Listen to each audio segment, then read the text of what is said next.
selamat datang di podcast Perjalanan Pendidikan Nasional yang mengupas perjalanan dan perkembangan pendidikan di Indonesia. Saya Astrid dan di episode ini kita akan menjelajahi sejarah pendidikan di tanah air kita, dari masa penjajahan hingga era modern, dari awal kemerdekaan hingga perkembangan terkini. So, mari kita lihat bagaimana sistem pendidikan kita telah berubah dan beradaptasi.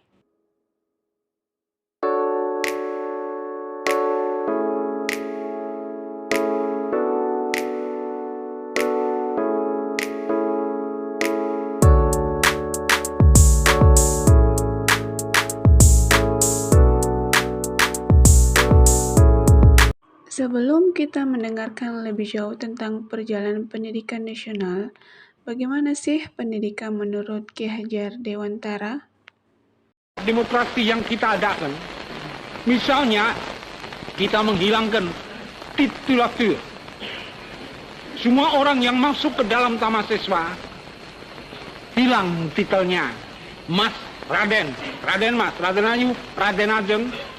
Ia masuk ke dalam taman siswa dengan titel Ki kalau laki-laki, Nyi kalau perempuan yang sudah bersuami, dan Ni kalau perempuan yang belum bersuami. Dengan begitu lalu kita sama. Di dalam taman siswa tidak ada perbedaan. Pendidikan menurut Ki Hajar Dewantara merupakan tuntunan di dalam hidup tumbuhnya anak-anak. Pendidikan yaitu menuntut segala kekuatan kodrat yang ada pada anak, agar mereka sebagai manusia dan sebagai anggota masyarakat dapat mencapai keselamatan dan kebahagiaan yang setinggi-tingginya. Pendidikan di Indonesia telah mengalami banyak perubahan, mulai dari segi perkembangan pembelajaran hingga kurikulum yang digunakan. Pendidikan di Indonesia tentunya sudah ada sejak zaman kolonial.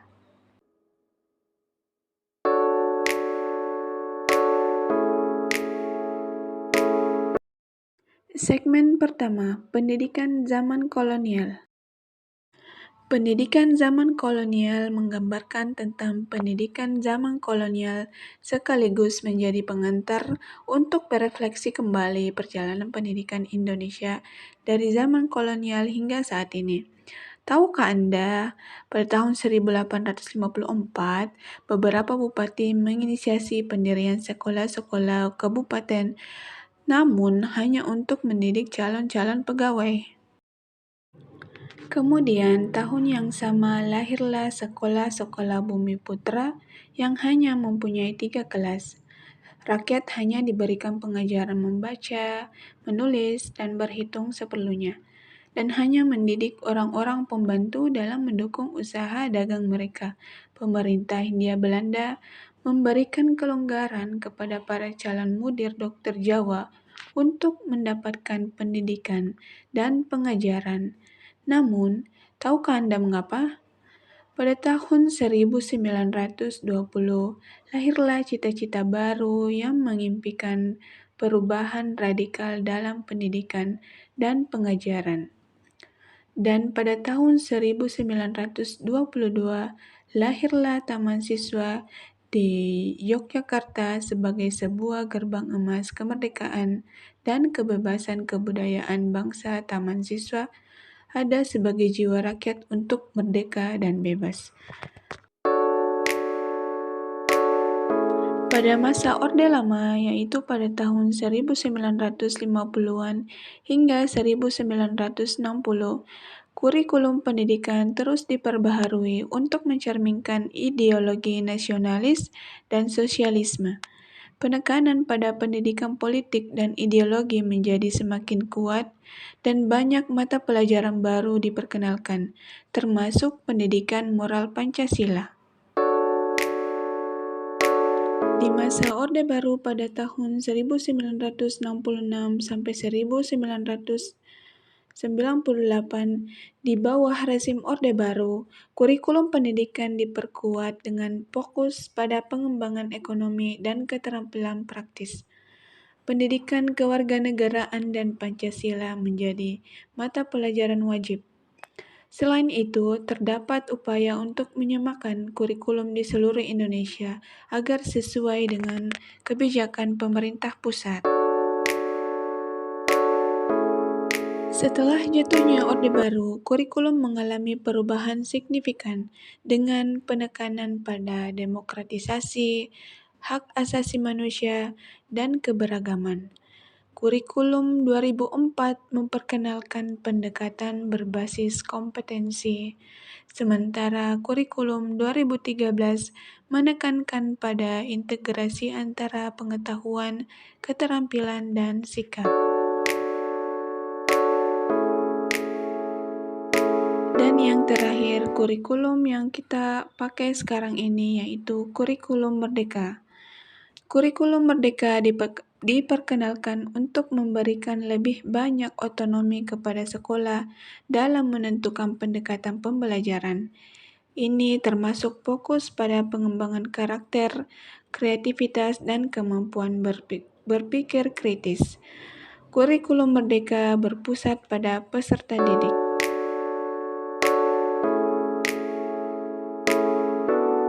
Perubahan kurikulum ini mencerminkan dinamika sosial, politik, dan budaya di Indonesia, serta upaya untuk menjawab tantangan pendidikan di setiap zamannya.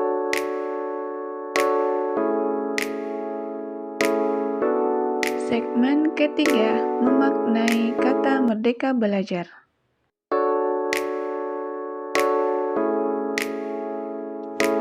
Menurut Ki Hajar Dewantara, merdeka adalah kemampuan untuk hidup secara mandiri dan tidak bergantung pada orang lain. Manusia merdeka ialah individu yang memiliki kemandirian fisik dan mental, serta otonomi dalam menjalani kehidupannya. Ki Hajar Dewantara menuturkan bahwa belajar merdeka itu berarti merdeka atas diri sendiri. Minat dan bakat siswa itu harus merdeka untuk berkembang seluas mungkin. Yang berarti bahwa merdeka belajar bertumpu pada kemerdekaan para pelakunya untuk bisa terus berkembang seluas-luasnya sesuai dengan bakat dan minatnya. Hal ini sejalan dengan pemikiran Ki Hajar Dewantara yang menyatakan bahwa pendidikan sebagai tuntunan, yaitu tuntunan dalam hidup tumbuhnya murid. Kondisi yang demikian hanya akan terwujud apabila para pelakunya yang merdeka. Mengacu pada karakteristik guru dan murid yang merdeka pada uraian sebelumnya. Jadi dapat dikatakan bahwa murid yang merdeka hanya akan terlahir dari guru yang merdeka. Mengapa demikian? Karena guru yang merdeka bukan hanya mengajar, tetapi juga mendidik.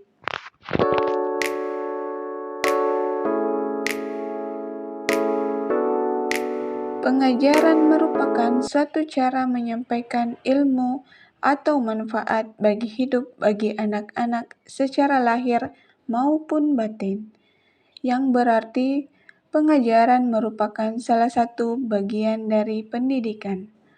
Dan demikian pula dengan mengajar, hanyalah bagian dari mendidik. Adapun pendidikan merupakan tempat menaburkan benih-benih kebudayaan yang hidup dalam masyarakat sekaligus sebagai instrumen tumbuhnya unsur peradaban. Berdasarkan hal tersebut, dapat diambil kesimpulan bahwa mendidik adalah menuntut segala kodrat yang ada pada murid, agar mereka dapat mencapai keselamatan dan kebahagiaan yang setinggi-tingginya, baik sebagai manusia maupun anggota masyarakat.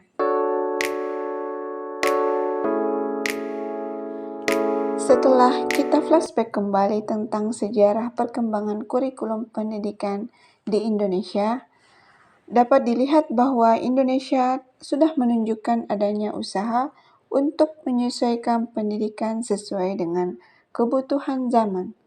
Meskipun terkadang perubahan kurikulum yang tidak terencana tersebut memunculkan kebingungan terutama di kalangan pendidik dan siswa, salah satu tantangan dalam perubahan kurikulum pendidikan yaitu adanya kesenjangan akses pendidikan yang masih dialami di berbagai daerah, terutama daerah terpencil seperti kurangnya fasilitas, kualitas guru maupun kurikulum. Dengan adanya kurikulum merdeka ini dapat memberikan keleluasan kepada guru dalam memilih perangkat ajarnya maupun pembelajaran yang bisa disesuaikan sesuai dengan kebutuhan peserta didik. Namun, seperti diketahui bahwa di Indonesia kesenjangan pendidikan di antar wilayah dapat memperburuk pembelajaran peserta didik.